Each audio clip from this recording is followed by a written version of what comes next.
Welcome to Fix It Home Improvement, covering projects that every homeowner should know and great products for home and garden.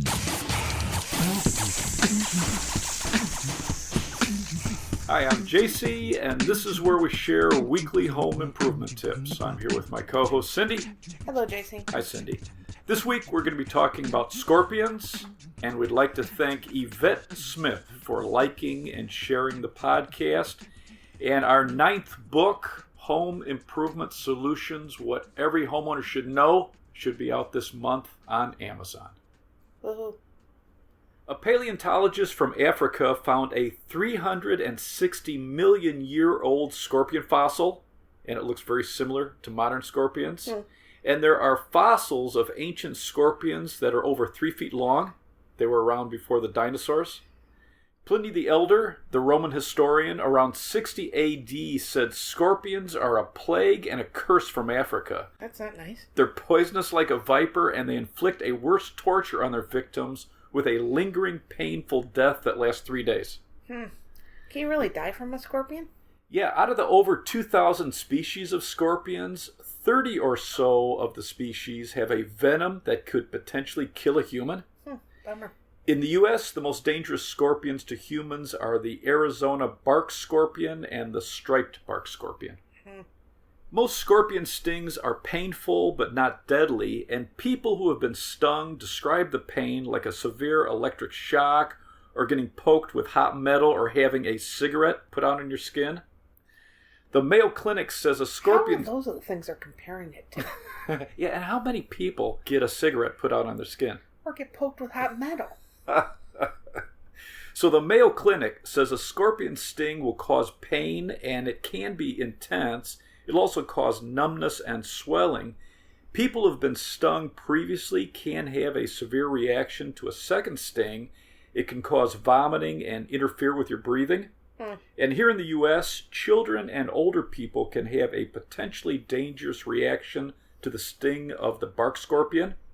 And if you do get stung, you should try to kill or capture the scorpion or take a picture of it, and that way you can show it to a doctor or poison control. The poison control centers say to wash a sting with soap and water and then call poison control at 1-800-222-1222. The Illinois bark scorpion is listed as a threatened species. They have scorpions? Yeah, and it's the only one in Illinois. But it's illegal to harass it, take, or possess it. How are you going to harass it? Bark scorpions are only about 3 inches long, but they can squeeze into a space as small as a 1/16 of an inch, which is a little thicker than a credit card. That's pretty amazing, isn't it? Yes. The bark scorpion can climb trees, shrubs, it can climb walls, and cling to the ceiling. Sweet dreams, everybody. The spitting, thick-tailed black scorpion in South Africa is about 5 inches long, and it has a venom with the same potency as cyanide, and it can control the venom it injects. So it can give you a warning sting with a venom that's not as dangerous, and then it can sting you with a venom that's more dangerous. Crazy, huh? It can also shoot its venom up to 3 feet away. Wow. The Deathstalker scorpion is found in North Africa. It grows to around 2.5 inches long, so it's small and has small, thin pincers, but it has a very dangerous venom. Scorpions are arachnids. They're related to spiders, ticks, and mites, and their body's made up of 3 parts, a head, an abdomen, and tail.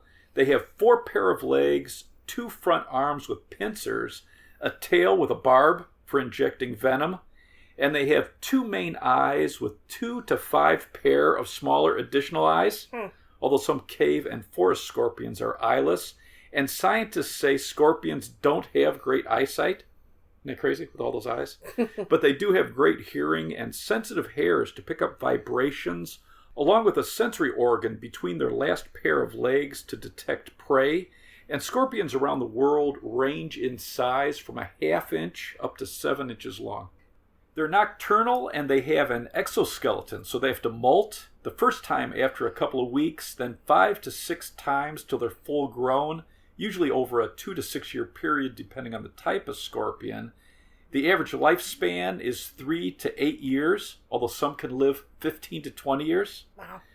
Scorpions do a mating dance that can last a couple hours to over 24 hours, and scientists call the dance clubbing because they bump their tails against each other. Depending on the species, gestation can last 3 to 18 months, and scorpions can have 1 to 100 offspring. The young are born in transparent sacs, and the young will climb on the mother's back for the first couple weeks of life. Craziness. Primarily, scorpions will eat insects, but they'll also eat lizards and small mammals. And they don't have mouth parts to chew food, so they trap prey with their pincers, and then they have a pair of claw-like mouth parts that crush and tear up pieces of their food. They secrete digestive juices onto the pieces so it liquefies, and then they suck it into their stomach. This would be a good horror movie. You should see these mouth parts. You should really look it up online. I don't think so. It's pretty amazing looking. When food is hard to find, they can slow down their metabolism to about a third of the normal rate, so they're using very little energy, and they can live on one insect for a year. Researchers have frozen scorpions overnight. They put them out in the sun, and then they get up and walk away. They've been exposed to radiation levels that would kill most other animals and survived, and they've been submerged underwater for over 24 hours and survived. Wow. Seriously, horror movie. Scorpions are a household pest in the southern part of the U.S., and because they need to stay hydrated, you should keep the area around the foundation of your home as dry as possible. That way it's not attractive for shelter, because they're looking for cool, shady places to hide during the day.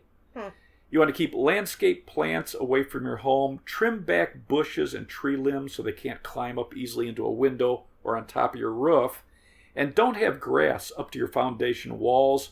Create a landscape area with stone or pebbles that would be hard for scorpions to burrow into. And they found that redwood bark mulch is attractive to scorpions. Weird. So avoid that. For plants next to your home, you should use flowers and plants that repel bugs. So scorpions are looking for an area to kind of hide and hunt for insects. Fennel, chrysanthemums, garlic, rosemary, catnip, and lavender are all thought to repel insects. And I got some tips from Ben, the founder of Scorpion Sweepers. And he has a company that removes scorpions from around your home in Arizona. So they don't use any pesticides. They'll come to your home at night. They use high-powered UV flashlights, and they remove any scorpions that they find by hand. I think I'd like that job. He said the homeowners love just following around and watching them. So they partner with the University of Arizona, and they provide scorpions to them for behavior and venom studies. And the University of California is studying scorpion venom. They think it might help transplant patients reduce organ rejection. Interesting. Yeah. Why are they using UV flashlights? Because if you shine UV light at a scorpion at night, it'll glow. And scientists are trying to figure out why they've evolved to have this thin coating on their exoskeleton glow. But scorpion fossils that are hundreds of thousands of years old will still glow under UV light. And they'll That actually... seems like a flaw in their design. Yeah, it's weird. And it glows under the light of the moon. Scorpion sweepers suggest trimming up the branches of shrubs and trees so they're around 8 inches off the ground. And that's going to remove shelter from sunlight during the day and keep the area drier. Pick up any leaves and debris around your home. Keep wood piles and firewood away from your home. And don't have large decorative rocks next to your home, because scorpions will try to wedge themselves under them. And if you have potted plants next to your home, get them up on stands with a space below it, and that's going to remove a place to hide. And you can check out their website at scorpsweep.com. It's SCORPSWEEP.com, and they have some great information in their blog section. Okay. To reduce the chance of scorpions getting into your home, you should check around your house every season and seal any openings. Many insects and scorpions can go through a crack 1/16 of an inch. So check your siding, the trim around windows and doors. For small cracks less than 1/4 inch wide, you can use caulk. For wider cracks, you can use expanding foam. Acrylic or acrylic latex-based caulks with a long warranty are going to be the easiest to smooth with a finger, and they're going to last the longest. Silicone or caulks that recommend mineral spirit cleanup are going to be harder to spread. You're going to need a soapy finger or soapy tool. And most silicone won't stick to silicone in the future. Right. They leave an oily residue.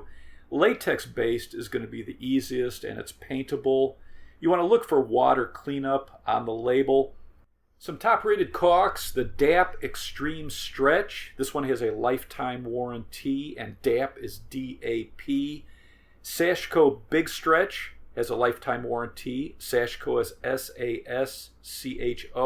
And Red Devil Lifetime Ultra Caulk has a lifetime warranty.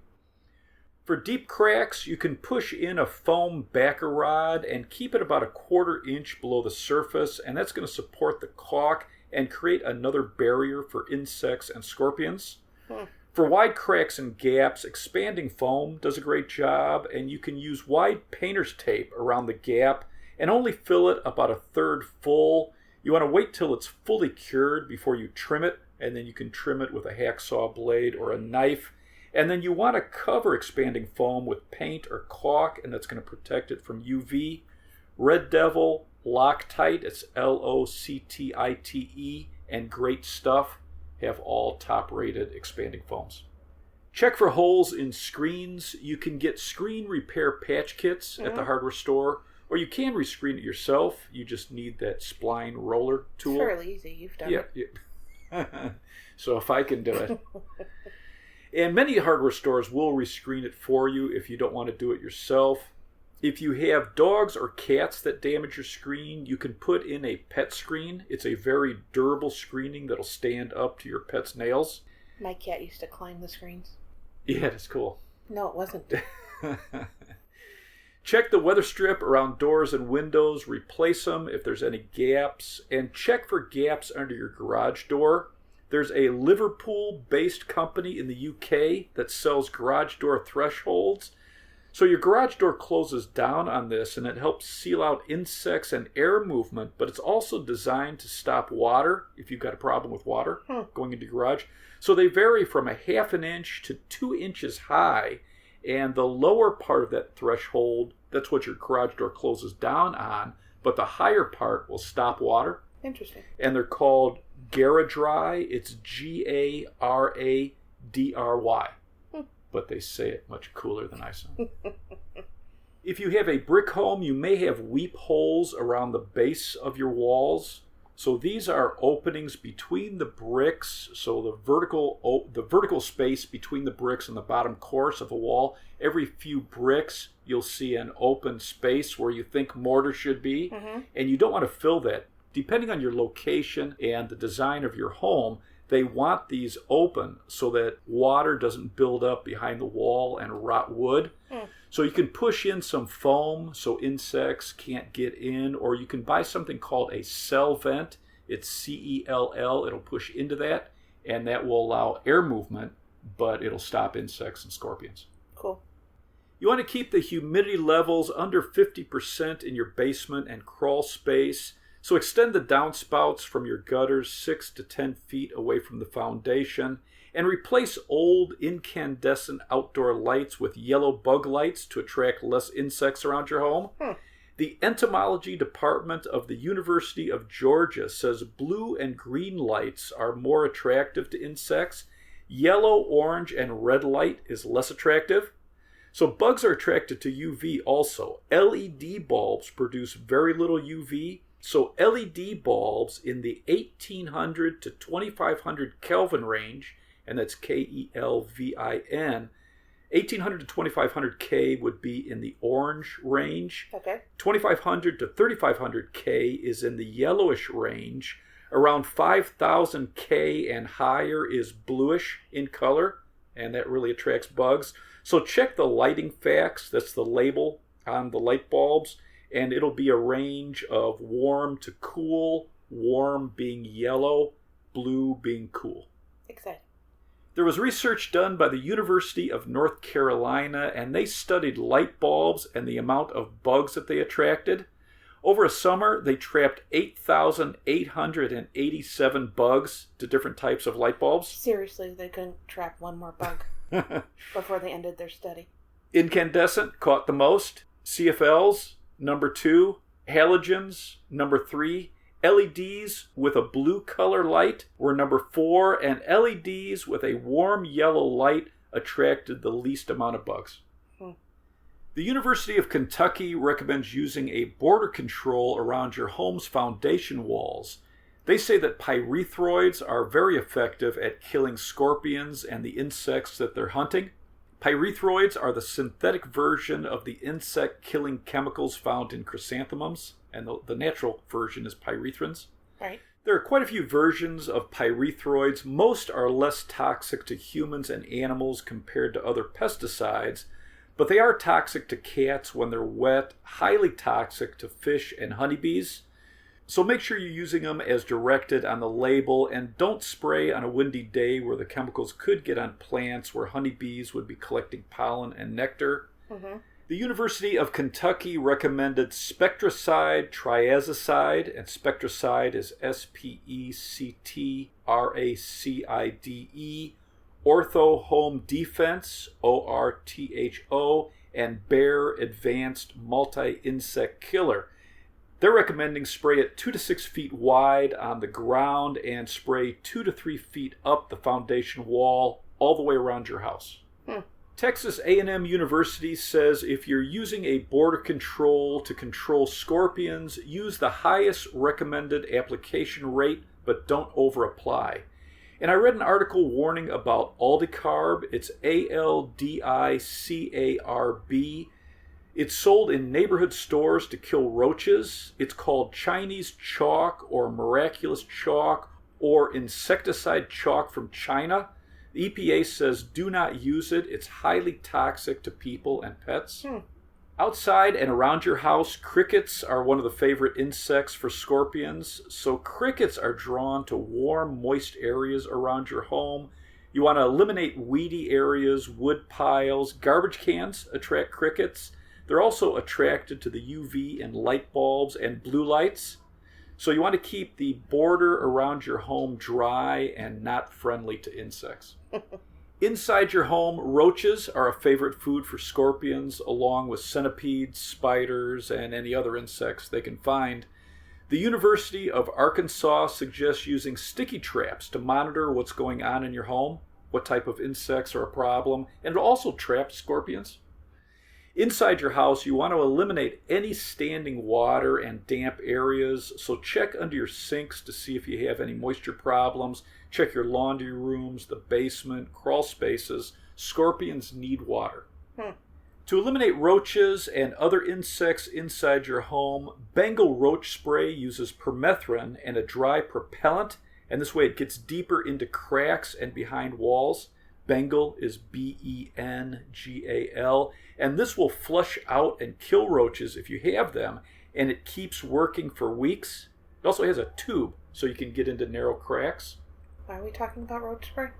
Because scorpions love roaches. It's one of their favorite foods.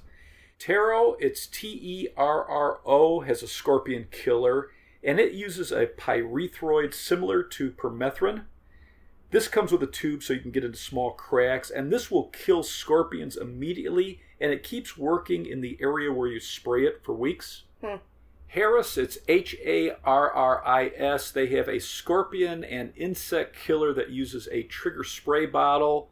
They have an aerosol to kill scorpions. They have scorpion sticky traps for inside your house and scorpion barrier tape for outside your house. Terro also has sticky traps.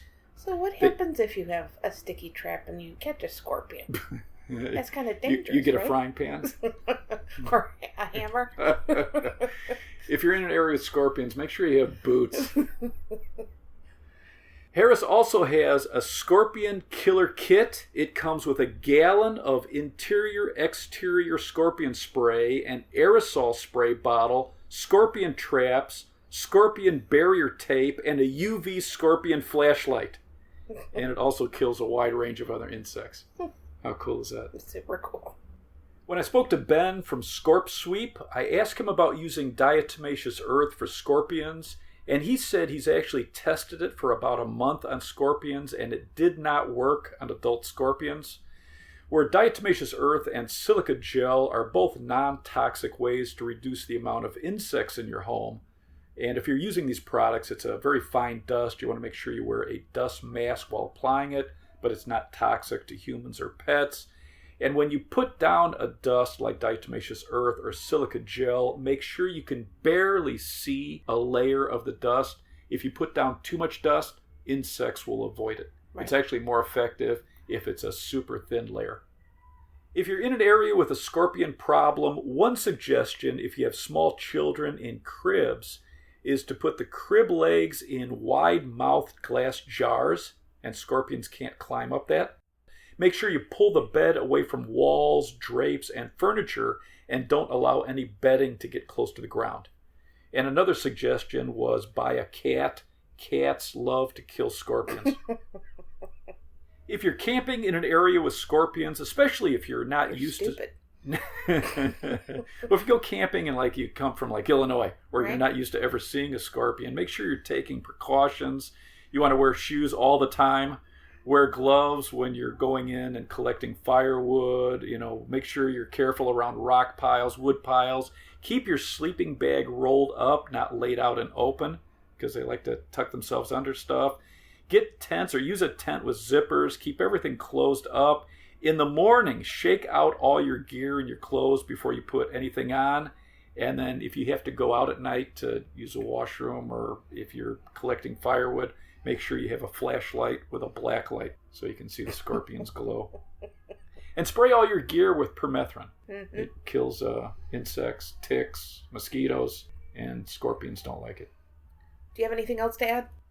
If you're in an area with scorpions, or especially... or if you've moved into an area and you're not used to scorpions, keep the area around your home dry and open. Make it uninviting to bugs and scorpions. Use sticky traps to monitor what's going on in your home. And if you're in Illinois, don't harass the bark scorpion. Let's wrap this up. You can subscribe to our podcast on Apple Podcasts, Google Podcasts, CastBox, Himalaya, or your favorite podcast app. If you enjoyed it, please leave us a review. You can check out our home improvement videos on our YouTube channel, Fix It Home Improvement. And you can subscribe to that as well. You can download our ebooks, Home Improvement Solutions, What Every Homeowner Should Know, books 1 through 8, and in the next week or two, book 9 on Amazon. If you enjoyed it, please leave us a 5-star rating and review. You can email us at fixitpodcast@gmail.com. You can follow Cindy on Twitter @FixitCohost. And you can follow us on Instagram, Fix It Home Improvement. I had a really nice post today about... Did anybody see it? I think like 6 people follow our Instagram. But I talk about how to connect a flexible gas line to an appliance. It's a really good post. Okay. Thank you for listening. Talk to you next week.